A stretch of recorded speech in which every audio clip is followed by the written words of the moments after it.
Hello everyone, welcome to my channel. अब श्री कारिया हम लोग स्टडी कर रहे हैं यहाँ पर क्लास 7th एनसीईआरटी की बुक का फास्ट रिवीजन हम लोग यहाँ से कर रहे थे और उसी सीक्वेंस में हम लोग एक चैप्टर तक फास्ट रिवीजन कर चुके हैं और 9th चैप्टर से हम लोग ये वीडियो स्टार्ट करने वाले हैं। 9th वीडियो आपका यहाँ पर जो है वो आपका मृदा यहाँ पर दिया हुआ है, ठीक है। इनके डिटेल वीडियो हम ऑलरेडी पढ़ चुके हैं और यहाँ पर हम टू द पॉइंट स्टडी करते जा रहे हैं। टू द पॉइंट स्टडी में यहाँ पर हम देखेंगे कि किस तरीके से मृदा को यहाँ पर साफ किया जाता है, किस तरीके से मृदा में ह्यूमस का निर्माण होता है। ये चीज हमने पिछले चैप्टर में भी पढ़ ली थी। ए जो स्तर है यहाँ पर वो संस्तर स्थिति कहलाती है, जो कि जंतुओं के आश्रय का रहता है, जिसे शीर्ष मृदा कहते हैं। सबसे ऊपर की जो मृदा होती है उसको शीर्ष मृदा कहते हैं। बीच की जो परत होती है उसे मध्य परत कहते हैं यहाँ पर, और सबसे नीचे की जो परत होती है वो सी लेवल की यहाँ कहलाती है, और इसके नीचे की जो परत है आपकी वो आधारशिल कहलाती है। मृदा कई तरह की होती है। बलुई मृदा थोड़ी सी मोटी होती है। मृणमय के जो कण हैं वो थोड़े पतले होते हैं। दुमटी एक मृदा होती है। तो इस तरीके से इसमें बलुई, दुमटी और मृणमय के रूप में यहाँ पर 3 मृदा के प्रकार ये दिए हुए हैं कि मृदा किस तरीके से अलग होती है। मृदा जितनी मोटी होती है उसकी धारण क्षमता उतनी ही अधिक होती है, और अंतःस्रवण की दर का मतलब है कि वो कितनी देर में पानी को सोख लेती है, और धारण क्षमता होती है कि उस पानी को कितनी देर तक अपने अंदर बनाए रखती है। तो ये दोनों चीजें एक दूसरे से अलग है कि धारण क्षमता क्या है और अंतःस्रवण क्षमता क्या है। ये कुछ एक्सपेरिमेंट यहाँ पर दिए हैं, मृदा से रिलेटेड फसलों के नाम यहाँ पर दिए हैं, और ये सारी डिटेल हम लोग ऑलरेडी डिटेल वीडियो में पढ़ चुके हैं। मृदा का अपरदन हमें पता है कि बारिश की वजह से जो मृदा बहकर पानी के साथ चली जाती है और जमीन की जो ऊपरी परत है वो नष्ट हो जाती है, वो मृदा का अपरदन कहलाता है। मृदा पृथ्वी पर जीवन के लिए महत्वपूर्ण है। किसी स्थान की मृदा परिच्छेदिका वहां की मृदा की विभिन्न परतों का परिच्छेद होती है। ये परतें संस्तर स्थिति कहलाती है। मृदा विभिन्न प्रकार की होती है, मृणमय, दुमटी और बलुई। विभिन्न प्रकार की मृदा में जल की अंतःस्रवण दर भिन्न भिन्न होती है। यह दर बलुई मृदा में सबसे अधिक और मृणमय मृदा में सबसे कम होती है। बलुई में अंतःस्रवण की दर इसलिए अधिक होती है क्योंकि इसके कण मोटे होते हैं, तो पानी को बहुत जल्दी अपने अंदर ले लेते हैं। जबकि मृणमय मृदा में क्या होते हैं कि कण पतले सूक्ष्म होते हैं, यानी चिकनी मिट्टी जिसको कह सकते हैं, तो उसमें पानी आसानी से अंदर जाता नहीं है, और यदि एक बार वो गीली हो जाती है तो वो आसानी से सूखती नहीं है। ठीक है। विभिन्न प्रकार के फसलों को उगाने के लिए विभिन्न प्रकार की मृदा की जरूरत होती है। जैसे चिकनी मिट्टी और दोमट मिट्टी जो है वो गेहूं, चना, धान को उगाने के लिए जरूरी है। कपास के लिए जो है बलुई दोमट मिट्टी में कपास को उगाया जा सकता है। मृदा अपने जल को रोकने रखती है, जिसे मृदा आर्द्रता या मृदा नमी कहते हैं। मृदा के जल रोकने की क्षमता ही उसकी क्या कहलाती है? जल धारण क्षमता कहलाती है। मृत्तिका का उपयोग यानी चिकनी मिट्टी का उपयोग बर्तनों, खिलौनों, मूर्तियों को बनाने के लिए किया जाता है। तो ये जो था हमारे क्या था कि किस तरीके से मृदा का हमारे जीवन में उपयोग होता है। अब इसके क्वेश्चन आंसर अब हम यहाँ पर देखेंगे। तो चलिए हम इसके क्वेश्चन आंसर यहाँ से करते हैं। पहला जो क्वेश्चन है आपका वो ये है कि शेल कणों के अतिरिक्त मृदा में और क्या होता है? तो खनिज, जीव पदार्थ और जल और वायु ये होते हैं। जल धारण क्षमता सबसे अधिक किसकी है? तो जल धारण क्षमता जो है आपकी सबसे अधिक मृणमय मृदा में पाई जाती है। ए से बी सेक्शन यहाँ पर मिलाना है आपका। तो ए से बी सेक्शन यहाँ पर मिलाएंगे। जीवों को आवास देने वाली, जीवों को आवास देने वाली कौन सी मृदा है? तो सबसे ऊपर की जो परत होती है वो जीवों को आवास देती है, और सभी प्रकार की मृदाएं जीवों को आवास देती है। मृदा की ऊपरी परत जो है वो ह्यूमस, उसमें क्या होता है, मृदा की ऊपरी परत जो है वो गहरे रंग की यहाँ पर होती है। बलुई मृदा जो है उसके कण जो बड़े होते हैं, ठीक है। उसके अलावा मृदा की जो मध्य परत है उसमें ह्यूमस की मात्रा क्या हो जाती है? थोड़ी कम हो जाती है। मृणमय मृदा में क्या होते हैं? जो कण होते हैं वो सघन होते हैं और छोटे होते हैं। तो यहाँ पर ये चीज क्लियर है। इसके अलावा नेक्स्ट समझाइए कि मृदा कैसे बनती है, फसलों के लिए कौन कौन सी मृदा यहाँ पर उपयोगी है। तो ये सब चीजें यहाँ पर दी हुई है। इसके बाद हम देखेंगे ये यहाँ पर आपकी जो पहेली दी हुई है इसकी हम बात करते हैं। इसके बने थैले के अपशिष्ट से मृदा का प्रदूषण होता है। तो पॉलीथीन से मृदा का यहाँ पर प्रदूषण होता है। इस प्रकार की मृदा में सूक्ष्म कणों का अनुपात अपेक्षाकृत अधिक होता है, तो बलुई मृदा में सूक्ष्म कणों का जो है मतलब जो कणों का आकार है वो थोड़ा बड़ा होता है। इस प्रकार की मृदा में सूक्ष्म बड़े कणों की मात्रा लगभग समान होती है, तो दुमटी मिट्टी यानी रेत जैसी जो मिट्टी होती है, सोने के कलर की जो मिट्टी होती है वो। मृदा परिच्छेदिका की परत जो है वो कौन सी परत कहलाती है आपकी? वो मध्य परत आपकी कहलाती है, मृदा परिच्छेदिका की परत। वनस्पति न होने पर यह मृदा को उड़ा ले जाती है, यानी यह बंजर भूमि कहलाती है। सॉरी, वनस इस प्रकार की मृदा सुवातित और शुष्क होती है, तो वो बलुई मिट्टी आपकी होती है। ठीक है, बलुई मृदा आपकी होती है। किसी मृदा द्वारा पानी को रोकने की क्षमता क्या कहलाती है? तो किसी मृदा द्वारा पानी को रोकने की क्षमता जो है वो उसकी जल धारण क्षमता कहलाती है। जल धारण क्षमता यहाँ पर कहलाती है। ठीक है, नेक्स्ट आपका जो है इसमें और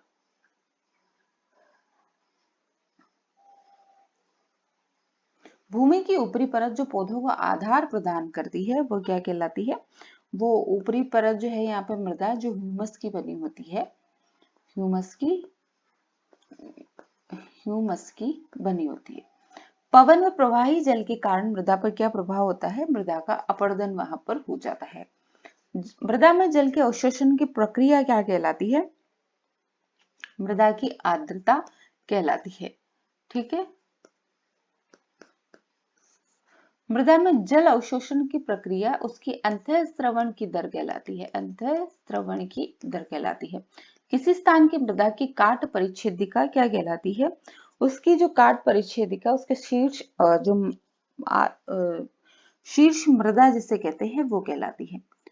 शीर्ष मृदा काट परिच्छेदिका, जैसे वो उसके 3 पार्ट जो बताए गए थे ना, शीर्ष मृदा, मध्य वाली और आधारशिला, तो वो उसके परिच्छेदिका के पार्ट थे। तो ये चीज हमने यहाँ पर पढ़ी।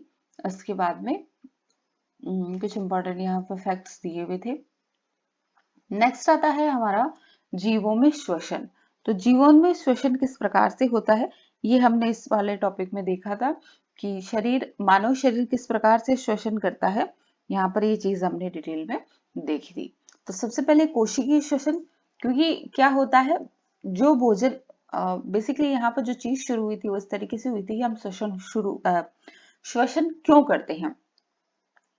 श्वसन हम इसलिए करते हैं कि जो भोजन हमें मिलता है उस भोजन को कोशिका में काम में लेने के लिए, उस भोजन को तोड़ने के लिए हमें ऑक्सीजन की जरूरत होती है और उस ऑक्सीजन को हम श्वसन के द्वारा प्राप्त करते हैं। तो ये जो है कोशिका में भोजन के विखंडन के प्रक्रम में जो ऊर्जा मुक्त होती है इसे कोशिकीय श्वसन कहते हैं। वायवीय श्वसन क्या होता है? जिसमें श्वसन के लिए ऑक्सीजन की जरूरत होती है वो वायवीय श्वसन होता है, और जिसमें ऑक्सीजन की जरूरत नहीं होती वह अवायवीय श्वसन होता है।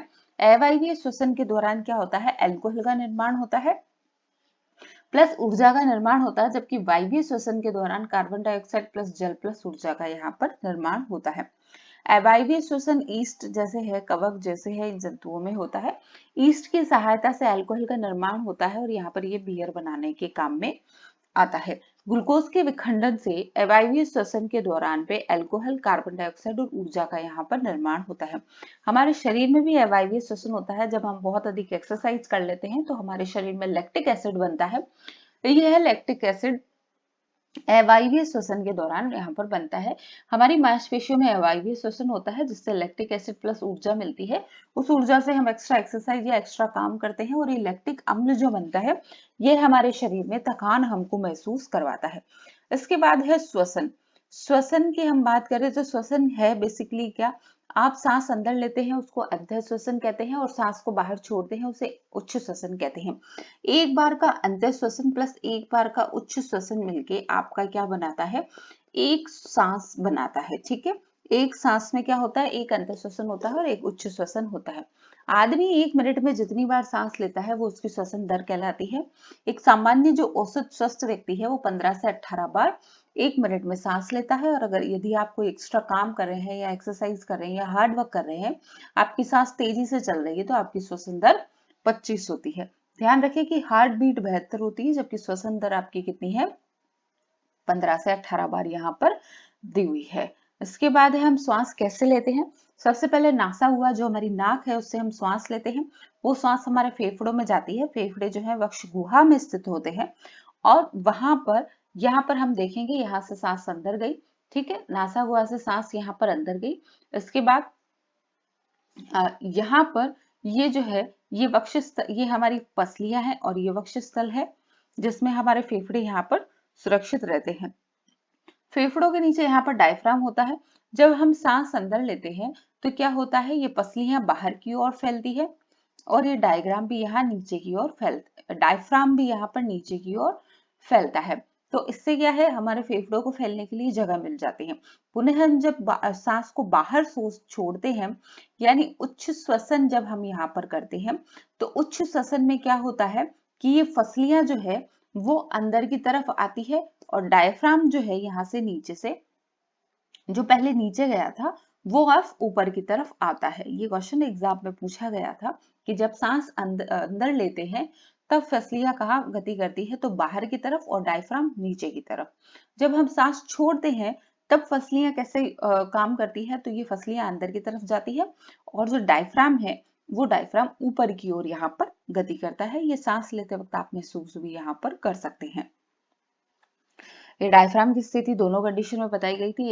एज आई से कि एनसीईआरटी में जो डायग्राम्स है वो बहुत इंपॉर्टेंट है, क्योंकि बनाने वाला कोई अंदर से डिटेल नहीं पढ़ता, सीधे सीधा डायग्राम देखता है। जो मोटी चीज आपके सामने दी हुई है वो सीधे क्वेश्चन में उठाकर वो दे देता है। नेक्स्ट ये प्रैक्टिकल्स आप देख सकते हैं यहाँ पर डिटेल से कि कौन कौन से प्रैक्टिकल यहाँ पर दिए हैं। प्राणायाम की हमें इसलिए राय दी जाती है कि प्राणायाम से क्या होता है कि हमारे श्वसन करने की दर जो है वो बहुत अच्छी और तेज हो जाती है, स्टेबिलिटी आ जाती है शरीर में। अब हम देखेंगे कि अलग अलग जीव किस तरीके से श्वसन करते हैं। एक यहाँ पर ये डायग्राम देखिए आप, ये जो पैरा है ये भी बहुत इंपॉर्टेंट पैरा है एग्जाम की दृष्टि से। अंतः श्वसन और उच्च श्वसन में ऑक्सीजन और कार्बन डाइऑक्साइड का जो प्रतिशत है वो कितना होता है। तो एक बात याद रखिए कि जितना वायुमंडल में उस गैस का प्रतिशत है वही आपके अंतः श्वसन में उस गैस का प्रतिशत होगा। आप अलग से कोई ऑक्सीजन मास्क लगाकर ऑक्सीजन नहीं ले रहे हैं, ठीक है। तो वायुमंडल में आपके नाइट्रोजन का कितना है, 71% है और ऑक्सीजन का कितना है, 21% है। बाकी जो आपका जाता है 3% में, वो एक्स्ट्रा जो भी है। और कार्बन डाइऑक्साइड आपकी कितनी है, 0.4% यहाँ पर आपकी CO2 है। तो जब आप सांस लेते हैं तो 21% ऑक्सीजन जाती है और 0.4% उसके साथ कार्बन डाइऑक्साइड भी आपके शरीर में जाती है। जब आप सांस बाहर छोड़ते हैं तो आप जितनी सांस छोड़ते हैं उसमें 16.4% आपकी ऑक्सीजन उसमें होती है, जबकि 4.4% आपकी कार्बन डाइऑक्साइड हो जाती है। तो इसलिए हम कहते हैं कि हम सांस में कार्बन डाइऑक्साइड छोड़ते हैं और ऑक्सीजन लेते हैं, क्योंकि जो हमने लिया है 21% वो यहाँ पर क्या हो गया है, कम हो गया है, 16.4% हो गया। इसलिए हमने क्या कहा कि हमने ऑक्सीजन को अंदर लिया है और जो 0.04% कार्बन था वो बढ़कर कितना हो गया है, 4.4% हो गया। इसलिए हमने क्या कहा कि कार्बन डाइऑक्साइड हमने छोड़ा है। तो आप ये मत देखिए कि ऑक्सीजन की मात्रा हम तो छोड़ते हैं तब भी 16.4% है, जबकि कार्बन डाइऑक्साइड तो 4.4% ही है। ऐसा नहीं है, ये मात्रा यहां से कंपेयर की जा रही है कि 21% हमने लिया और छोड़ते वक्त तो 16.4 रह गया, यानी हमारे शरीर में ऑक्सीजन चला गया। और 0.04% हमने कार्बन डाइऑक्साइड लिया और वो 4.4% बनकर बाहर निकला, यानी हमने कार्बन डाइऑक्साइड छोड़ दिया। तो ये चीज यहाँ पर एक कंसेप्चुअल चीज थी जो एसएससी के एग्जाम में जनरली कॉमन सेंस के हिसाब से पूछ ली जाती है। अन्य जंतुओं में श्वसन की अगर हम बात करें तो कॉकरोच में सीधी सी बात है कि श्वास प्रणाली या फिर जिन्हें वातक कहते हैं उनसे वो श्वसन करता है। इसके शरीर में पीछे के भाग में कई छिद्र होते हैं जिसे श्वास रंध्र कहते हैं, उनकी सहायता से गैस विनिमय करता है और सांस प्रणाली की सहायता से यह सांस लेता है। तो श्वास प्रणाली की सहायता से कॉकरोच में जो है श्वसन होता है। इसके बाद केंचुए की अगर बात करें तो केंचुआ अपनी त्वचा से श्वसन लेता है, क्योंकि इसमें चिपचिपी क्या कहते हैं उसको, श्लेष्मीय इसकी जो स्किन होती है उस स्किन से ये आराम से श्वसन करता है। ये जो मछलियां हैं उसमें क्लोम होते हैं, यानी गिल्स जिसको हम कहते हैं, उसकी सहायता से ये श्वसन करते हैं। क्लोम में ऐसा क्या होता है, क्लोम में क्या होता है कि रक्त वाहिनियों की संख्या बहुत अधिक होती है, जिसके कारण ये गैस विनिमय करती है पानी के अंदर। पादपों में श्वसन की बात करें तो एक बहुत इंपॉर्टेंट बात ये आती है कि पादप जो है वो प्रकाश संश्लेषण की क्रिया में प्रकाश संश्लेषण की क्रिया में CO2 तो ग्रहण करते हैं और ऑक्सीजन को रिलीज करते हैं। वही श्वसन में ये चीज उल्टी हो जाती है। श्वसन में वो क्या करते हैं, ऑक्सीजन ग्रहण करते हैं और CO2 बाहर छोड़ते हैं। अभी जो प्रकाश संश्लेषण की क्रिया होती है ये सूर्य की उपस्थिति में होती है, ठीक है। प्रकाश संश्लेषण की क्रिया सूर्य की उपस्थिति में होती है, यानी दिन के समय जो है वो पौधे कार्बन डाइऑक्साइड लेते हैं और ऑक्सीजन छोड़ देते हैं। जबकि रात्रि के समय जब सूर्य की उपस्थिति नहीं होती, यानी सूर्य अनुपस्थित रहता है, तब ये प्रक्रिया उल्टी हो जाती है। तब ये सामान्य मनुष्य की भांति पौधे भी क्या करेंगे, ऑक्सीजन तो ग्रहण करते हैं और कार्बन डाइऑक्साइड ये छोड़ते हैं। इसलिए ऐसा कहा जाता है कि रात्रि के समय पौधों के नीचे नहीं सोना चाहिए, क्योंकि रात्रि के समय ये लोग क्या करते हैं, कार्बन डाइऑक्साइड रिलीज करते हैं, जो कि हमारे स्वास्थ्य के लिए हानिकारक होती है। पौधों में इस गैस विनिमय के लिए पौधे की जो पत्तियां होती है उनमें रंध्र पाए जाते हैं, जिसके कारण वो गैस विनिमय यहाँ पर करते हैं। तो ये इसमें कुछ डिटेल्स थी। टू द पॉइंट अगर हम यहाँ पे फैक्ट्स की बात करें तो श्वसन सभी जीवों को जीवित रहने के लिए अनिवार्य है। यह जीव द्वारा लिए गए भोजन से ऊर्जा को मुक्त करता है। तो श्वसन की जरूरत क्यों है कि जो भोजन हम खा रहे हैं उस भोजन में, वो भोजन क्या जब कोशिकाओं तक पहुंच जाता है रक्त के द्वारा, तो उससे ऊर्जा किसकी सहायता से मुक्त होती है, श्वसन की सहायता से। श्वसन में उपस्थित जो ऑक्सीजन है उसकी सहायता से वो ऊर्जा मुक्त होती है। अंतः श्वसन द्वारा वायु शरीर के अंदर लेते हैं, उसमें उपस्थित ऑक्सीजन का उपयोग ग्लूकोज को कार्बन डाइऑक्साइड और जल में विखंडन के लिए किया जाता है और उसमें ऊर्जा मुक्त होती है और ये ऊर्जा हमारे शरीर को चलाने के काम आती है। ग्लूकोज का विखंडन जीव की कोशिकाओं में होता है, जिसे कोशिकीय श्वसन कहते हैं। कोशिकीय श्वसन क्यों कहते हैं, क्योंकि जो ग्लूकोज का विखंडन है वो जीव की कहाँ होता है, कोशिकाओं में होता है। यदि भोजन यानी ग्लूकोज को ऑक्सीजन के उपयोग द्वारा विखंडित होता है तो यह कौन सा श्वसन कहलाता है, वायवीय श्वसन। अगर ऑक्सीजन आपके पास अवेलेबल नहीं है तो अवायवीय श्वसन कहलाता है। अवायवीय श्वसन के दौरान या तो अल्कोहल का निर्माण होगा या लैक्टिक एसिड का निर्माण होगा। ऊर्जा दोनों ही कंडीशन में आपकी बनती है, वायवीय में भी बनती है और अवायवीय में भी बनती है। यहाँ पर जब ग्लूकोज का विखंडन वायवीय श्वसन में होता है तो कार्बन डाइऑक्साइड का निर्माण होता है और यहाँ पर ऊर्जा भी मुक्त होती है। जबकि अवायवीय जो श्वसन होता है उसमें अल्कोहल या लैक्टिक एसिड का यहाँ पर निर्माण होता है। और ऐसा कब होता है, जब हम एक्सरसाइज करते हैं या एक्स्ट्रा हार्डवर्क यहाँ पर करते हैं। लैक्टिक एसिड रिलीज होने की वजह से, लैक्टिक एसिड रिलीज होने की वजह से हमें किसका अनुभव होता है, शरीर में थकान का अनुभव होता है। ये क्वेश्चन कई बार एग्जाम में पूछा गया है। श्वास लेना श्वसन प्रक्रम का एक चरण है जिसमें जीव ऑक्सीजन समृद्ध वायु को अंदर लेता है और कार्बन डाइऑक्साइड समृद्ध वायु को बाहर निकालता है। गैसों के विनिमय के लिए विभिन्न जीवों में श्वसन अंग भिन्न भिन्न होते हैं। तो यहाँ पर ये चीज थी जो हमने पहले भी देखी थी कि हम सिर्फ ऑक्सीजन नहीं ले रहे हैं, ऑक्सीजन समृद्ध वायु ले रहे हैं और कार्बन डाइऑक्साइड समृद्ध वायु को हम छोड़ रहे हैं। अंतर श्वसन निहित श्वसन के समय फेफड़े हमारे विस्तारित होते हैं और उच्च श्वसन के साथ वो अपना मूल अवस्था में आ जाते हैं। यानी जब अंतर श्वसन लेते हैं, हम सांस अंदर लेते हैं तो हमारे फेफड़े फूल जाते हैं, डायफ्राम बाहर की तरफ गति करता है। और जब हम सांस छोड़ते हैं, उच्च श्वसन करते हैं तो फेफड़े वापस अंदर की तरफ गति करते हैं और डायफ्राम भी है जो ऊपर की ओर गति करता है। शारीरिक सक्रियता के बढ़ने पर श्वसन दर बढ़ जाती है। सामान्य श्वसन दर आपकी 15 से 18 है। अगर आप शरीर में कोई एक्स्ट्रा हार्डवर्क कर रहे हैं तो यह बढ़कर 25 हो जाती है। गाय, भैंस, कुत्ते और बिल्ली जैसे जीवों में श्वसन जो प्रक्रम है वो मानव जैसा ही होता है। केंचुआ जो है वो त्वचा से श्वसन करता है और कॉकरोच में क्या होता है, श्वास प्रणाल होता है। जैसे हम कह सकते हैं कि कीटों में श्वास प्रणाल से श्वसन होता है। मछलियों में क्लोम ईगल से श्वसन होता है, वो पानी में घुली ऑक्सीजन का इसमें उपयोग करती है। ये इसलिए कर पाती है क्योंकि इसमें रक्त वाहिनियों की संख्या बहुत अधिक होती है। पादप में मूल मृदा में उपस्थित वायु को ग्रहण करती है। पत्तियों में नन्हे छिद्र होते हैं जिन्हें रंध्र कहते हैं और इसी से गैसों का विनिमय होता है। पादप कोशिकाओं में ग्लूकोज का विखंडन अन्य जीवों की तरह ही होता है। तो यहाँ पर ये हमारे फैक्ट थे इसके। अब इसके बाद में जो हम बात करेंगे क्वेश्चन आंसर की, तो हम देखते हैं यहाँ पर जो क्वेश्चन आंसर है आपके वो किस तरीके के हैं। तो फर्स्ट आपका क्वेश्चन यहाँ पर शुरू होता है, जो किसी धावक जो है दौड़ समाप्त होने पर सामान्य से अधिक तेजी से गहरी सांसें क्यों लेता है। तो धावक को क्या है, दौड़ने के लिए अपनी ऊर्जा का उपयोग करना पड़ता है। तो वह ऊर्जा ग्लूकोज के टूटने से आती है और ऊर्जा का त्वरित स्रोत होता है। ग्लूकोज के टूटने के लिए अतिरिक्त ऑक्सीजन की आवश्यकता होती है। धावक अधिक तेजी से गहरी सांसें इसलिए लेता है क्योंकि उसे अपनी मांसपेशियों में कोशिकाओं के अतिरिक्त ऑक्सीजन की आपूर्ति करने की जरूरत होती है। वायवीय और अवायवीय श्वसन के बीच समानता और अंतर क्या है? समानता तो ये है कि दोनों में ही क्या होता है, कार्बन डाइऑक्साइड मुक्त, ऊर्जा दोनों में ही मुक्त होती है। ऊर्जा दोनों में मुक्त होती है, ये तो इनकी समानता है। असमानता क्या है कि इसके अंदर कार्बन डाइऑक्साइड मुक्त होगी और इसके अंदर लैक्टिक एसिड बनता है शरीर में व्यायाम के वक्त, और ईस्ट से क्या बनता है, किण्वन की प्रक्रिया होती है, और किण्वन की प्रक्रिया से यहाँ पर एल्कोहल का निर्माण होता है। जब हम अत्यधिक धूल भरी सांस लेते हैं तो हमें छींक क्यों आती है?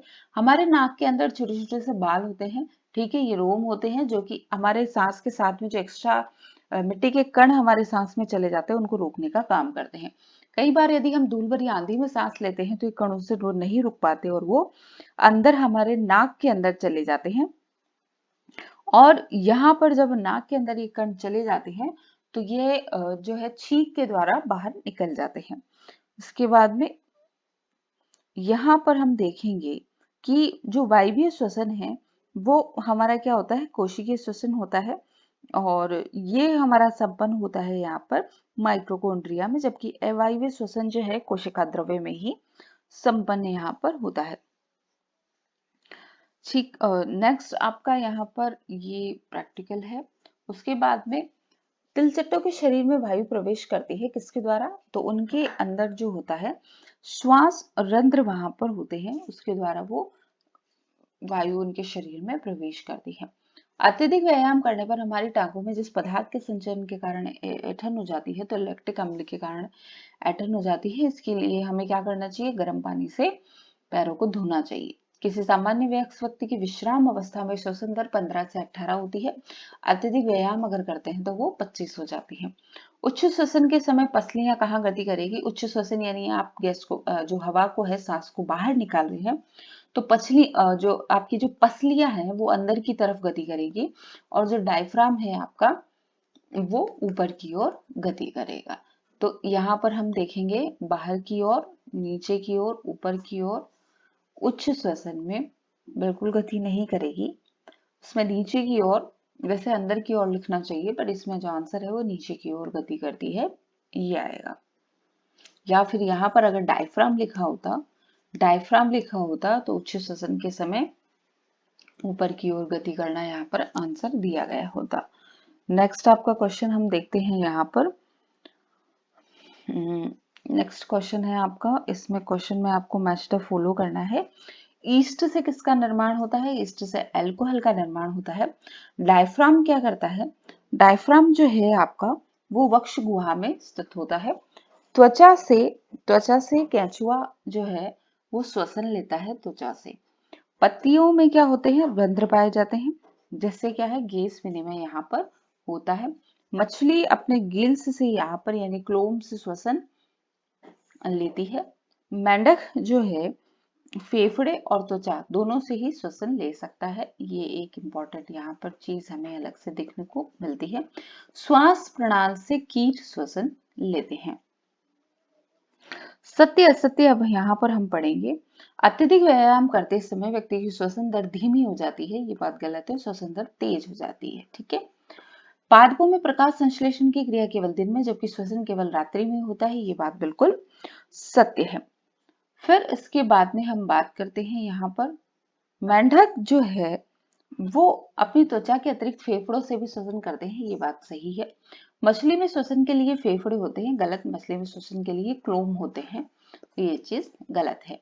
अंत श्वसन के समय वक्ष गुहा का आयतन बढ़ जाता है, ये बिल्कुल सही है सांस लेने के लिए। नेक्स्ट क्वेश्चन हम यहाँ पर देखते हैं। तो कीटों की जो वायु नलियां है उनको क्या कहते हैं? श्वास प्रणाली उनको कहते हैं। वक्ष गुहा को घेरे हुए हड्डियों की संरचना जो आपकी है वो क्या कहलाती है? आपकी पसलियां कहलाती है। वक्ष गुहा का जो पेशीय तल है वो आपका डायफ्राम कहलाता है। पत्ती की सतह पर सूक्ष्म रंध्र होते हैं जिनसे गैस विनिमय होता है। पार्श्व भाग में यहाँ पर छिद्र होते हैं जिसे श्वास रंध्र कहते हैं। मनुष्य के शरीर का श्वसन अंग जो है उसके फेफड़े हैं। वे छिद्र जिनसे हम श्वास भीतर लेते हैं अंत श्वसन कहते हैं, उन्हें नासा छिद्र कहते हैं। एक अवायवीय जीव कौन सा है? ईस्ट एक अवायवीय जीव है। श्वास प्रणाली तंत्र वाला जीव कीट है। कीट में कॉकरोच है, तिलचट्टा है, ये सब जीव इसमें आते हैं। पर्वतारोही अपने साथ ऑक्सीजन का सिलेंडर लेके जाते हैं। ऐसा क्यों होता है? तो जो पर्वतारोही है वहां इसलिए लेके जाते हैं क्योंकि वहां पर जो उपलब्ध वायु की मात्रा है वो भूतल पर उपलब्ध वायु की मात्रा से क्या हो जाती है, कम हो जाती है। इसलिए वो अपने साथ ऑक्सीजन का सिलेंडर लेके जाते हैं। तो नेक्स्ट इसमें हम फिर से देखेंगे कि क्वेश्चन आंसर जंतुओं और पादपों में परिवहन की यहाँ पर बात की है। जंतु पादपों में परिसंचरण तंत्र किस किस से मिलकर बना है? जो आपकी रक्त वाहिनी और हृदय है, रक्त वाहिनी और हृदय दोनों से मिलकर परिसंचरण तंत्र यहाँ पर बना है।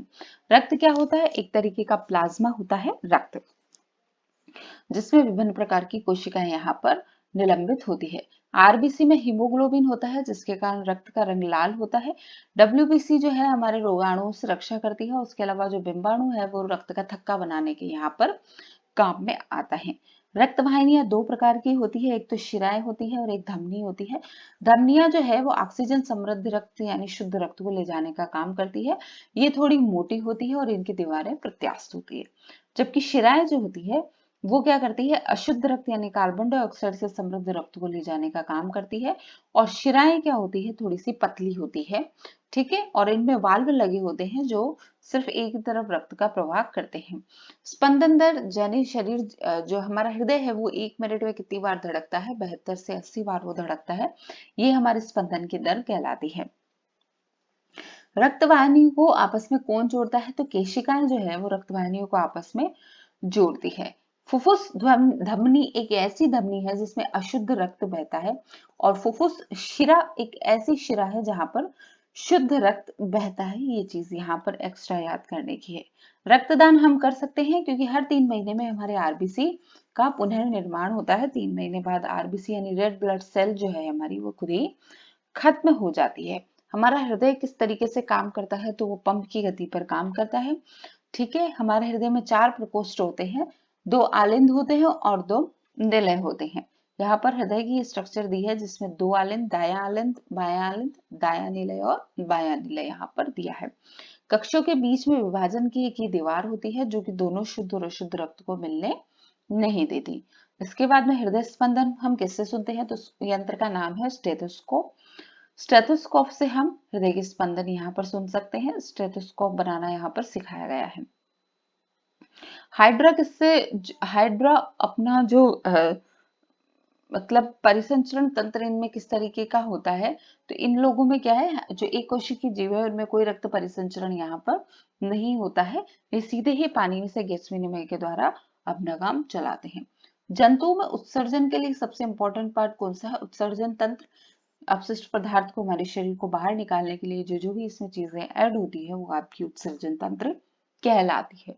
सबसे इंपॉर्टेंट पार्ट है इसमें वृक्क। वृक्क 2 होते हैं जिसमें किडनी शेप होता है, किडनी बीन्स भी इनको कहा गया है। ब्राउन कलर के होते हैं, इनसे मूत्र वाहिनियां जुड़ी होती है जो मूत्राशय में जाती है और मूत्र के रूप में हमारे अपशिष्ट पदार्थ को बाहर निकाल देती है। ये आपके यहाँ पर उत्सर्जन तंत्र का डायग्राम दिया हुआ है।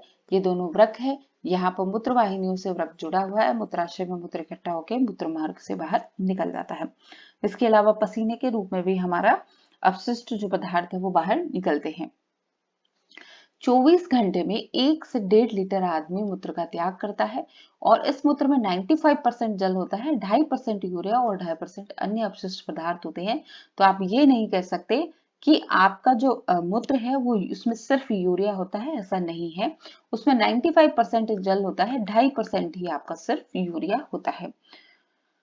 पसीने के अंदर लवण होता है जिससे आपने देखा होगा यहाँ पर जो खार जमना जिसको कहते हैं, आपके कपड़ों में व्हाइट व्हाइट कलर की एक लेयर जम जाती है पसीने के कारण। डायलिसिस क्या होता है? जब आदमी के गुर्दे खराब हो जाते हैं यानी वृक्क जो आपके हैं वो खराब हो जाते हैं तो कृत्रिम रूप से यहाँ पर मूत्र को छाना जाता है, उसे हम अपोहन यानी डायलिसिस की प्रक्रिया कहते हैं। पौधों में यहाँ पर ये एक इंपॉर्टेंट चीज है, जितने भी रेप्टाइल्स हैं आपके वो सेमी सॉलिड पदार्थ के रूप में यूरिक एसिड का त्याग करते हैं, ठीक है। मछलियां जो है वो अमोनिया का त्याग करती है और जो मानव है वो यूरिया का यहाँ पर त्याग करते हैं। पादपों में परिवहन की बात करें तो पादपों में 2 तरह के संवहन उत्तक होते हैं। संवहन उत्तक जो चीजों को लाने ले जाने का यानी भोजन पानी लाने का और भोजन बना हुआ भोजन पौधे के विभिन्न भागों में ले जाने का काम किससे होता है? संवहन उत्तक से होता है। जाइलम, जाइलम यानी जल, जड़ों से पौधे के विभिन्न भागों तक जल और खनिज लवण का जो वितरण होता है वो जाइलम संवहन ऊतक के द्वारा होता है, और जो पत्तियों द्वारा भोजन बनाया जाता है प्रकाश संश्लेषण की क्रिया द्वारा, वो फ्लोएम के द्वारा पौधे के विभिन्न भागों तक पहुंचाया जाता है। इनको पहुंचाने के लिए इनमें वाहिकाएं होती है छोटी छोटी सी। ये प्रक्रम यहाँ पर डायग्राम में दिखाया गया है जाइलम और फ्लोएम का। आप इसके बाद यहाँ पर कुछ एक्टिविटीज है और हम यहाँ पर क्वेश्चन आंसर की बात करेंगे कि क्वेश्चन आंसर और फैक्ट यहाँ पर कौन कौन से दिए हैं। तो फैक्ट की यहाँ पर बात करें, सबसे पहले शुरू होता है यहाँ से। अधिकांश जंतुओं में शरीर में प्रवाहित होने वाली रक्त शरीर की विभिन्न कोशिकाओं को भोजन और ऑक्सीजन का वितरण करता है। यह शरीर के विभिन्न भागों से उत्सर्जन के लिए अपशिष्ट पदार्थों को भी लाता है। परिसंचरण तंत्र में हृदय और रक्त वाहिनियां होती है, ये बात याद रखें। परिसंचरण तंत्र किस किस से मिलकर बना है? तो परिसंचरण तंत्र जो है वो रक्त वाहिनी और हृदय से मिलकर यहाँ पर बना है। नेक्स्ट है आपका, मानव शरीर में रक्त धमनियों और शिराओं में प्रवाहित होती है, हृदय पंप की तरह यहाँ पर काम करता है। धमनियों में जो है वो शुद्ध रक्त बहता है और शिराओं में क्या बहता है? अशुद्ध रक्त यहाँ पर बहता है। फुफ्फुस धमनी एक ऐसी धमनी है जिसमें अशुद्ध रक्त बहता है, और फुफ्फुस शिरा एक ऐसी शिरा है जिसमें शुद्ध रक्त यहाँ पर बहता है। फिर उसके बाद में रक्त में क्या होता है? प्लाज्मा होता है। प्लाज्मा के साथ आरबीसी, डब्ल्यूबीसी और पट्टिकाणु होते हैं। आरबीसी रेड ब्लड सेल होती है जिसके कारण खून का रंग लाल होता है। डब्ल्यूसीबीसी रोग प्रतिरोधक क्षमता के लिए और पट्टिकाणु थक्के जमाने के लिए। किसी वयस्क व्यक्ति का शरीर जो है 70 से 80 बार उसकी स्पंदन दर होती है। धमनियां शरीर के सभी भागों में रक्त ले जाने का काम करती है और शिराएं जो सभी भागों से हृदय में रक्त लाने का काम करती है, इसलिए इनमें वाल्व होते हैं कि वापस रक्त जो है ले जाने का काम शिराएं ना कर सके। अपशिष्ट पदार्थों को बाहर निकालने का जो प्रोग्राम है आपका वो उत्सर्जन तंत्र कहलाता है। इसमें 2 गुर्दे हैं, 2 मूत्रवाहिनियां, एक मूत्राशय और एक मूत्रमार्ग है। यूरिया जो है वो मानव शरीर द्वारा निष्कासित किया जाता है, पसीने के रूप में भी और मूत्र के रूप में भी। अमोनिया जो जलीय जीव है वो सीधा जल में निष्कासित कर देते हैं। पक्षी जो छिपकली है, कीट है यानी रेप्टाइल्स जो है वो यूरिक अम्ल का यहाँ पर उत्सर्जन करते हैं। इसे इनको यूरिकोटैलिक भी कहते हैं, इनको अम्योनोटैलिक भी कहते हैं। और जो मानव शरीर है वो यूरिया का उत्सर्जन यहाँ पर करते हैं। पादप मूल जो है वो जल और पोषक तत्व मृदा से अवशोषित होता है। पूरे पादप में जल के साथ पोषक तत्व जाइलम नामक संवहन ऊतक द्वारा ले जाते हैं। पादप के विभिन्न भागों में भोजन का परिवहन फ्लोएम नामक संवहन ऊतक के द्वारा होता है। वाष्पोत्सर्जन के दौरान रंध्रों से वाष्प के रूप में बड़ी मात्रा में जल का ह्रास होता है, इसलिए बूंद बूंद सिंचाई की योजना इसमें लागू की जाती है कि धीरे धीरे पानी उनमें जाता जाता है और वाष्पोत्सर्जन की क्रिया द्वारा पानी का कम ह्रास यहाँ पर होता है। वाष्पोत्सर्जन के कारण एक चूषण बल का निर्माण होता है जिसके कारण मूल द्वारा मृदा में से अवशोषित जल जो है वो खिंचकर तने और पत्तियों तक पहुंच जाता है। अब इनके क्वेश्चन आंसर की हम यहाँ पर बात करें तो यहाँ पर सबसे पहले बात करेंगे रंध्र। रंध्र द्वारा यहाँ पर क्या होता है? तो रंध्र के द्वारा यहाँ पर वाष्पोत्सर्जन की प्रक्रिया होती है। जाइलम द्वारा जल का परिवहन होता है, मूल रोम द्वारा जल का अवशोषण होता है, फ्लोएम द्वारा भोजन का परिवहन होता है। कार्बोहाइड्रेट का संश्लेषण यहाँ पर रंध्र के द्वारा ही होता है, फोटोसिंथेसिस यानी प्रकाश संश्लेषण की क्रिया में। हृदय से रक्त का शरीर के सभी अंगों में परिवहन किसके द्वारा होता है? हृदय से रक्त जा रहा है यानी शुद्ध रक्त जा रहा है तो यहाँ पर धमनी आएगी, और हृदय में रक्त जाता तो हृदय में अशुद्ध रक्त जाता है तो वहां से क्या आता है? शिरा यहाँ पर आती। नेक्स्ट हम देखेंगे कि हीमोग्लोबिन कोशिकाओं में पाया जाता है, कौन सी में? आरबीसी में, जिसके कारण रक्त लाल है। धमनी और शिराएं जो है वो किसके द्वारा जुड़ी होती है? वो केशिकाओं के जाल द्वारा जुड़ी होती है। यहाँ पर हृदय का लयबद्ध विस्तार और संकुचन आपका क्या कहलाता है? स्पंदन कहलाता है, जिसकी दर जो है आपकी 72 यानी 70 से 80 के बीच में इसकी नॉर्मल रेंज होती है। मानव शरीर का प्रमुख उत्सर्जित उत्पाद जो है वो है यूरिया। मछलियां यानी जलीय जीव जो है, जलीय जीव किसका उत्पादन करते हैं? जलीय जीव अमोनिया का उत्पादन करते हैं, और पक्षी और रेप्टाइल्स जो है आपके वो यूरिक एसिड का यहाँ पर उत्पाद करते हैं। पसीने में जल के साथ लवण और यूरिया भी यहाँ पर पाया जाता है। वृक्क अपशिष्ट पदार्थों को द्रव के रूप में बाहर निकालते हैं, जिसे हम क्या कहते हैं? मूत्र कहते हैं। वृक्षों में बहुत अधिक ऊंचाई तक जल पहुंचाने के कार्य में किसके द्वारा उत्सर्जन? वाष्पोत्सर्जन की क्रिया द्वारा वाष्पोत्सर्जन की क्रिया द्वारा एक चूषण बल, अभिकर्षण बल यानी खींचने वाला बल काम करता है, जिससे बड़े बड़े जो लंबे लंबे वृक्ष होते हैं उनके टॉप पॉइंट पर भी पानी पहुंच जाता है। नेक्स्ट हम इसके बाद में बात करेंगे सही विकल्प। पादपों में जल का परिवहन जाइलम द्वारा होता है। मूलों द्वारा जल के अवशोषण की दर को बढ़ाया जाता है। कैसे बढ़ा सकते हैं हम? मंद प्रकाश में रखकर मूलों द्वारा जल के अवशोषण की दर को बढ़ाया जा सकता है। ये चीज यहाँ पर, ये क्वेश्चन मुझे डाउटफुल लगा है, एक बार आप फिर से कहीं से इसको रीचेक कर लीजिए। पादप अथवा जंतुओं में पदार्थों का परिवहन क्यों आवश्यक है? तो पदार्थों के परिवहन के बिना तो उनको ऊर्जा नहीं मिलेगी। क्या होता है, यदि रक्त में पटिकाणु नहीं होते तो खून का थक्का नहीं जमता, रंध्र से गैस विनिमय होता है। वाष्पोत्सर्जन की क्रिया से पादपों में जल जो है वो विभिन्न भागों तक पहुंचता है। रक्त के घटकों के नाम है आरबीसी, डब्ल्यूबीसी और क्या है तीसरा, प्लेटलेट्स यानी बिंबाणु, जिनको हम कहते हैं। शरीर के सभी अंगों में रक्त की आवश्यकता। शरीर को सुचारू रूप से चलाने के लिए रक्त का लाल रंग होता है आरबीसी की में उपस्थित हीमोग्लोबिन की वजह से। हृदय का कार्य क्या है भाई? ऑक्सीजन बनाना सबसे इंपॉर्टेंट है हमारा हृदय, हमारे लिए, हमारा दिल। और नेक्स्ट इसके बाद में ईसीजी कौन सी मशीन है जो आपके हृदय की धड़कन को चेक करती है, ठीक है। फिर रक्तदान हमें करना चाहिए क्योंकि हर 3 महीने के बाद में हमारी जो आरबीसी है वो खत्म हो जाती है, तो उसे बेकार ही सड़ने से बेटर है कि आप किसी को दान कर दें। चैप्टर नंबर 12 आपका यहाँ से स्टार्ट होता है पादप में जनन। जनन की विधियां हमने 6th स्टैंडर्ड में भी एक बार पहले पढ़ी थी कि जनन की विधियां कौन कौन सी है। तो यहाँ पर फिर से हम पढ़ेंगे। जनन की विधियां दो है, लैंगिक जनन और अलैंगिक जनन।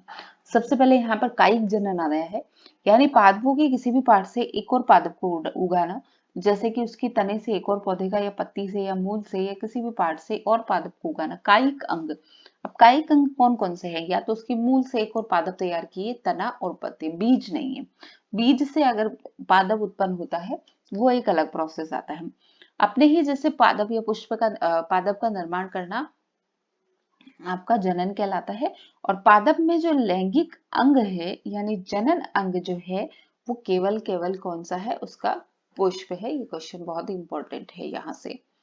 लैंगिक जनन और अलैंगिक जनन दो प्रकार से यहाँ पर बना है। लैंगिक जनन पादप बिना बीजों के ही नए पादपों को यहाँ पर उत्पन्न कर देता है अलैंगिक में, जबकि लैंगिक में क्या होता है? बीजों से नए पादप का निर्माण होता है। अब अलैंगिक जनन में किस तरीके से किया जाता है? नए पादप बीजों अथवा बीजाणु के उपयोग के बिना ही उपयोग कर लेते हैं। कैसे बनते हैं नए पादप बिना बीजों के? कायिक प्रवर्धन जो है आपका, सबसे पहले ये अलैंगिक जनन का ही एक उदाहरण है। इसमें या तो इसके मूल से, तने से, पत्ती से या कली से किसी कायिक अंग द्वारा नया पादप यहाँ पर प्राप्त किया गया है। कायिक प्रवर्धन इसको कहते हैं। जैसे गुलाब की स्टिक लगाकर आप गुलाब बना लेते हैं, पत्थर चट्टे की पत्तियों से आप नए पौधे का निर्माण कर लेते हैं, और आलू के अंदर जो आंख आती है उससे आप नए पौधे का निर्माण कर लेते हैं। आलू के अंदर की जो आंख है उसको हम कहते हैं कायिक कलिकाएं कहते हैं। पत्थर चट्टे का जो साइंटिफिक नाम है वो ब्रायोफिलम है। डहेलिया की जड़ें होती हैं, उनको भी काट कर हम लगाएंगे अलग अलग, तो यहाँ पर आपको नए पौधे की प्राप्ति हो जाएगी। मुकुलन क्या होता है ये यहाँ पर देखिए। यहाँ जो शरीर पर छोटा एक और गोल गोल पार्ट अगर रुकता जाता है और फिर ये बाद में अलग हो जाते हैं, तो ये जो प्रक्रिया है जिससे बनने वाले पादप मुकुलन कहलाता है। और ये जो प्रक्रिया है वो ईस्ट में आपको देखने के मिलेगी। ये जो गोल गोल पार्ट निकलता है उसको मुकुल या कली हम कहते हैं। उसके बाद आता है खंडन। खंडन आपका किस में मिलेगा? खंडन आपको आपका स्पाइरोगायरा में मिलेगा। इसमें क्या होता है? इस तरीके से बीच में ये खंडन इसका हो जाता है। नेक्स्ट है आपका यहाँ पर शिवाल, बीजाणु निर्माण। आपने पढ़ा कि डबल रोटी में वायु में उपस्थित बीजाणु। लैंगिक जनन की यहाँ पर बात करेंगे। लैंगिक जनन में दो अंग यहाँ पर होते हैं, एक तो पुंकेसर होता है और एक स्त्री केसर होता है। पुंकेसर क्या है? नर जनन अंग है। स्त्री केसर मादा जनन अंग है। एक लिंगी पुष्प किनको कहेंगे? कि ऐसा पुष्प जिसमें पुंकेसर और स्त्री केसर दोनों उपस्थित हो वो एक लिंगी पुष्प। और ऐसा पुष्प जिस सॉरी एक लिंगी पुष्प वो है जिसमें पुंकेसर, या तो पुंकेसर उपस्थित होगा या स्त्री केसर उपस्थित होगा, यानी एक ही लिंग जिसमें उपस्थित होगा वो आपका एक लिंगी पुष्प कहलाएगा। और द्विलिंगी में क्या होता है कि पुंकेसर और स्त्री केसर दोनों ही इसमें उपस्थित होते हैं। परागण क्या होता है कि जब पुंकेसर के उपस्थित जो पराग कण है उनको स्त्री केसर के वर्तिकाग्र तक पहुंचाने की प्रक्रिया आपकी परागण कहलाती है। अगर दोनों ही एक ही पौधे पुष्प में है, जैसे पुंकेसर और स्त्री केसर दोनों एक ही पुष्प में स्थित है और एक में ही परागण की प्रक्रिया संपन्न होती है, तो उसे स्व परागण कहते हैं।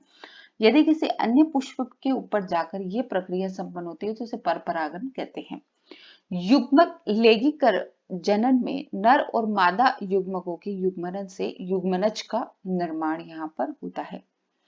निषेचन की प्रक्रिया क्या होती है? युग्मनज की नर और मादा के जो युग्मन होते हैं, ठीक है, उनसे युग्मनज जो बनता है और युग्मनज से जो भ्रूण बनता है, यह प्रक्रिया आपकी क्या कहलाती है? निषेचन की प्रक्रिया कहलाती है। पकीर्णन क्या होता है? कई जो बीज होते हैं जिनमें किनमें ये फर लगे होते हैं या किसी किसी में पंख लगे होते हैं, जो उड़कर कहीं जाकर नए पौधे का निर्माण करते हैं, या फिर जंतुओं के शरीर पर जाकर, जैसे ये पंख वाले पौधे, ये उड़कर कहीं अन्य पौधे का निर्माण करते हैं, या फिर जंतुओं के शरीर में कांटेदार बीज होते हैं लगकर, फिर ये कहीं और गिर जाते हैं और नए पौधे का निर्माण करते हैं। ये प्रक्रिया आपकी पकीर्णन की प्रक्रिया कहलाती है। ये चीज हमने पढ़ी कि जीव जो है अपनी किस्म को बनाए रखने के लिए जनन या गुणन यहाँ पर करते हैं। नेक्स्ट इसके बाद हम देखेंगे कि पादप में किस तरीके के जनन होता है? अलैंगिक जनन और लैंगिक जनन। अलैंगिक जनन किसी भी कायिक पार्ट से होता है, मुकुलन से हो सकता है और पकीर्णन से हो सकता है, और लैंगिक जनन में बीज की आवश्यकता यहाँ पर होती है। अलैंगिक जनन की है खंडन, मुकुलन, बीजाणु निर्माण, कायिक प्रवर्धन, और लैंगिक जनन में नर और मादा युग्मकों का युग्मनज बनता है और इस युग्मनज बनने की क्रिया को हम क्या कहते हैं? निषेचन यहाँ पर कहते हैं। कायिक प्रवर्धन में पत्तियां, तना, मूल जैसे कायिक भागों से नए पादप उगाए जा सकते हैं और पुष्प पादप का जनन अंग है। एक लिंगी पुष्प में या तो नर या मादा जनन अंग होते हैं।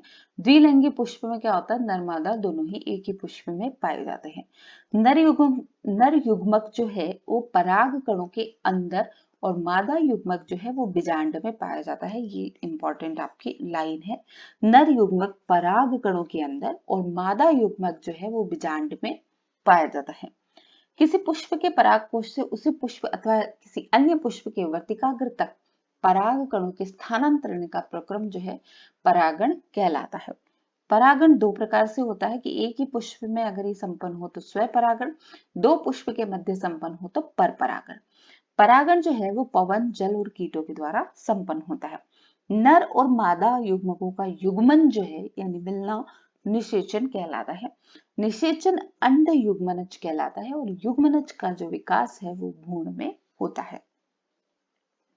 ये फल एक परिपक्व अंडाशय है, ठीक है। फल क्या है? एक परिपक्व अंडाशय है, जबकि बीजांड जो है वो बीज में विकसित होता है। बीज में विकासशील भ्रूण होता है। ये आपकी एक इम्पोर्टेंट यहाँ पर लाइन है। फल क्या है? अंडाशय है और बीज क्या है? बीजांड है। बीजों का प्रकीर्णन पवन, जल अथवा जंतुओं के द्वारा होता है। बीज प्रकीर्णन जो है एक स्थान पर पादप की अधिक संख्या की वृद्धि को रोकने के लिए बीजों का प्रकीर्णन होता है। इससे क्या होता है कि अगर एक ही पादप अलग अलग जगह उगेगा तो उनमें सूर्य के प्रकाश, जल और खनिज लवणों के लिए जो स्पर्धा होगी वो कम होगी और आवासों में अधिग्रहण में ये सहायक होता है। इसके हम क्वेश्चन आंसर की यहाँ पर बात करें तो क्वेश्चन आंसर यहाँ से इसके देखते हैं।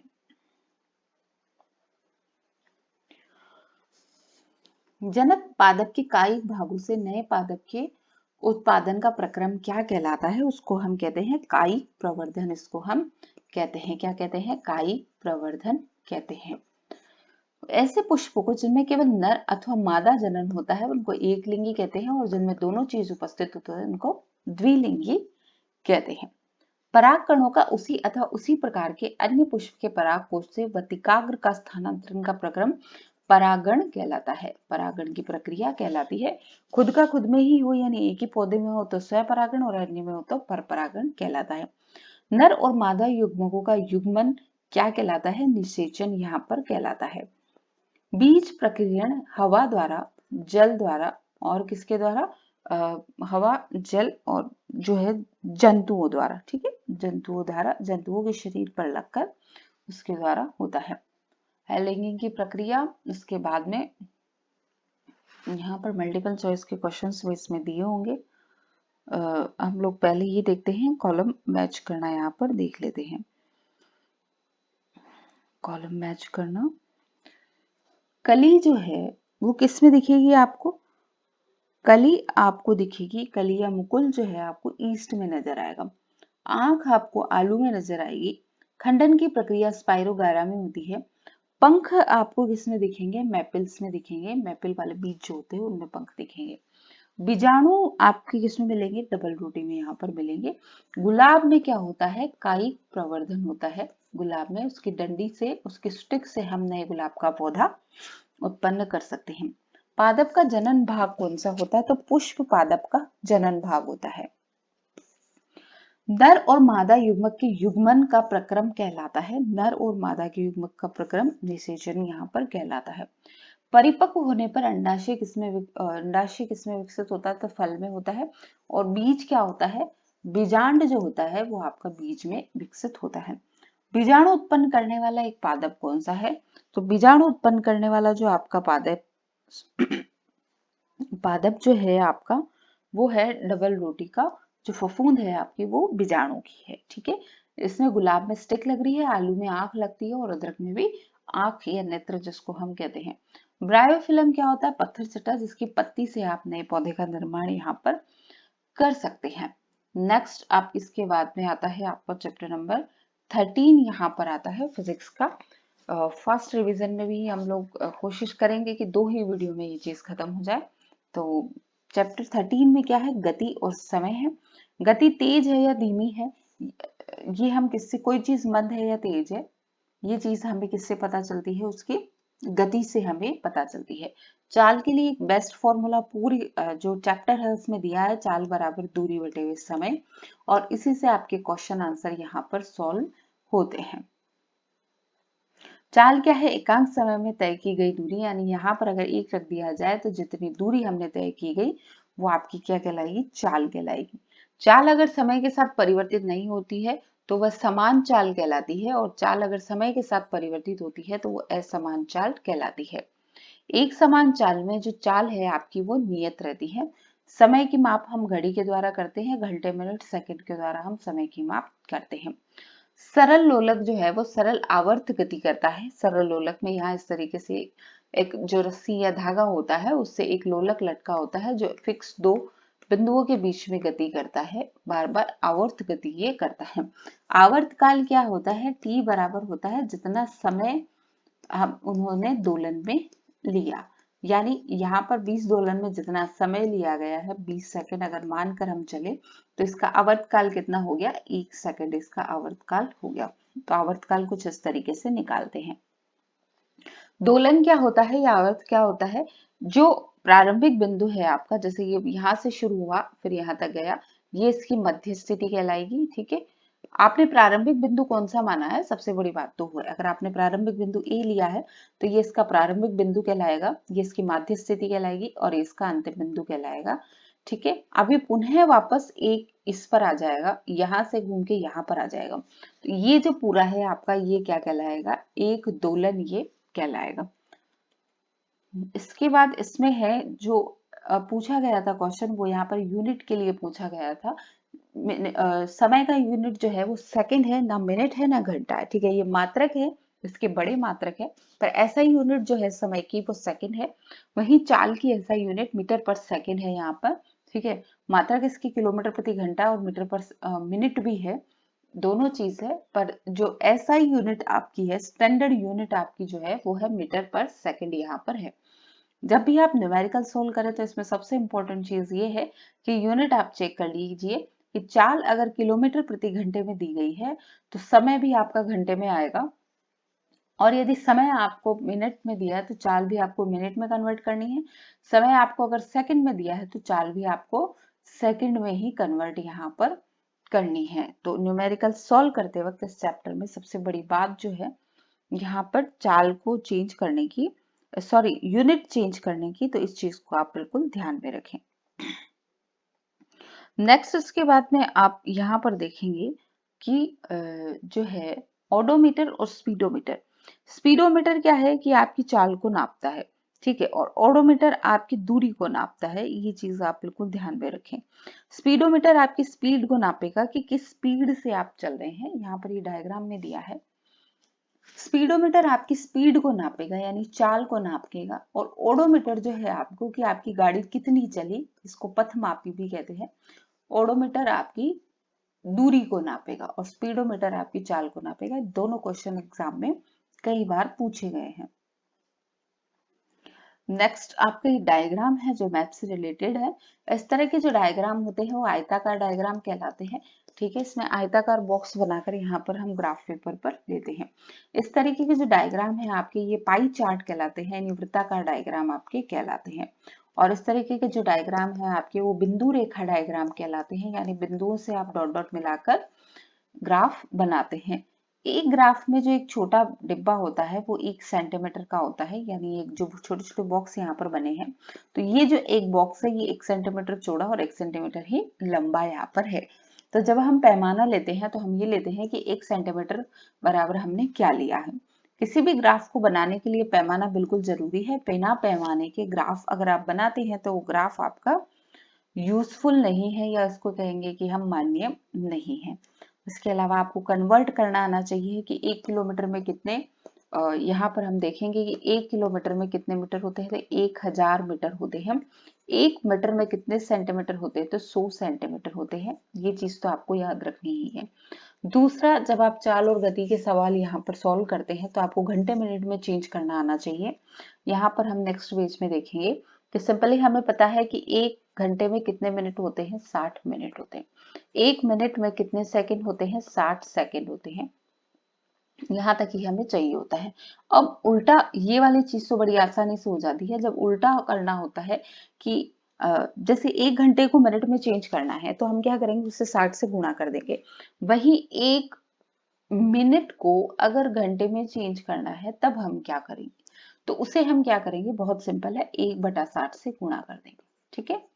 मिनट को घंटे में चेंज करना है तो हम क्या करेंगे, उसे उस मिनट को जो भी आपको यहाँ पर क्वांटिटी दी है उसको 1/60 से गुणा कर देंगे, और वो जो आएगा वो आपका क्या आ जाएगा, रिजल्ट घंटे में आ जाएगा।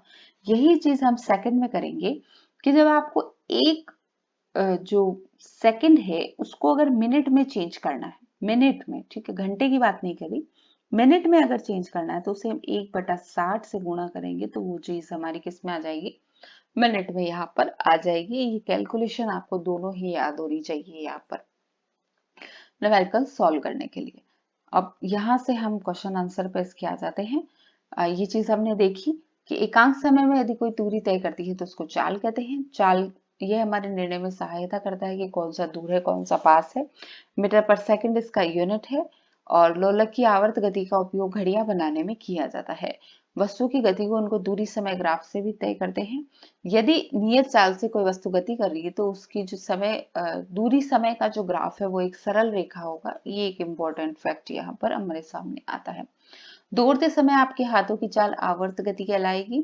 सीधी सड़क पर जो घोड़ा गाड़ी चल रही है वो सरल रेखा की गति यहाँ पर कहलाएगी। मैरीगोल्ड राउंड जो है आपकी वो वर्तुल गति कहलाता है। सीसो जो है वो आपकी आवर्त गति कहलाएगी। विद्युत घंटी की जो गति है आपकी वो भी आवर्त गति ही कहलाएगी। सीधे पुल पर रेलगाड़ी की गति सरल रेखा की गति आपकी कहलाएगी। कौन सा कथन सही नहीं है, यहाँ पर नहीं की बात की है। समय का मूल मात्रक सेकंड है। प्रत्येक वस्तु नियत चाल से गति करती है, ये बात गलत है। दो शहरों के बीच की दूरी किलोमीटर में ही नापी जाती है। किसी दिए गए लोलक का आवर्तकाल नियत नहीं होता है, ये बात गलत है। दिए गए लोलक का आवर्तकाल हमेशा नियत होगा, ठीक है।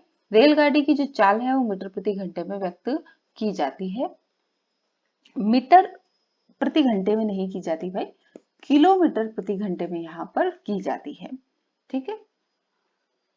यहाँ पर ये न्यूमेरिकल्स हमने जो डिटेल वीडियो है उसमें दिखाए थे। हम यहाँ पर सिर्फ और सिर्फ मल्टीपल चॉइस के क्वेश्चन ही करेंगे।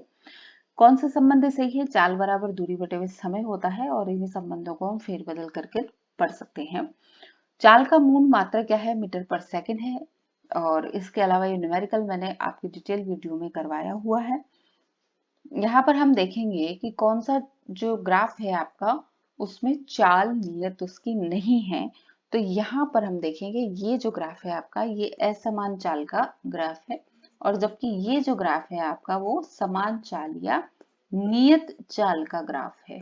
ठीक है, तो इस चैप्टर में बस इतना ही। इसके बाद नेक्स्ट चैप्टर हम यहाँ पर पढ़ेंगे विद्युत धारा और उसके प्रभाव, जो हम नेक्स्ट वीडियो में पढ़ेंगे, क्योंकि वीडियो 1 घंटे का होने वाला है और ये काफी होता है, इसके आगे आपका दिमाग चलना भी बंद हो जाता है।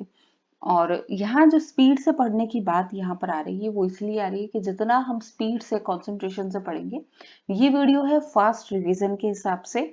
और मैं बिल्कुल प्रेफर करूंगी अगर आप किसी भी एग्जाम की तैयारी करते हैं तो आप जिस भी स्टेट के हैं आप वहाँ के बोर्ड की जो है बुक्स बिल्कुल जरूर देखें, और एनसीईआरटी तो देखना ही है। तो इसी के साथ जो 14 वाला चैप्टर है हम वो पार्ट 3 में पढ़ेंगे। तब तक के लिए धन्यवाद।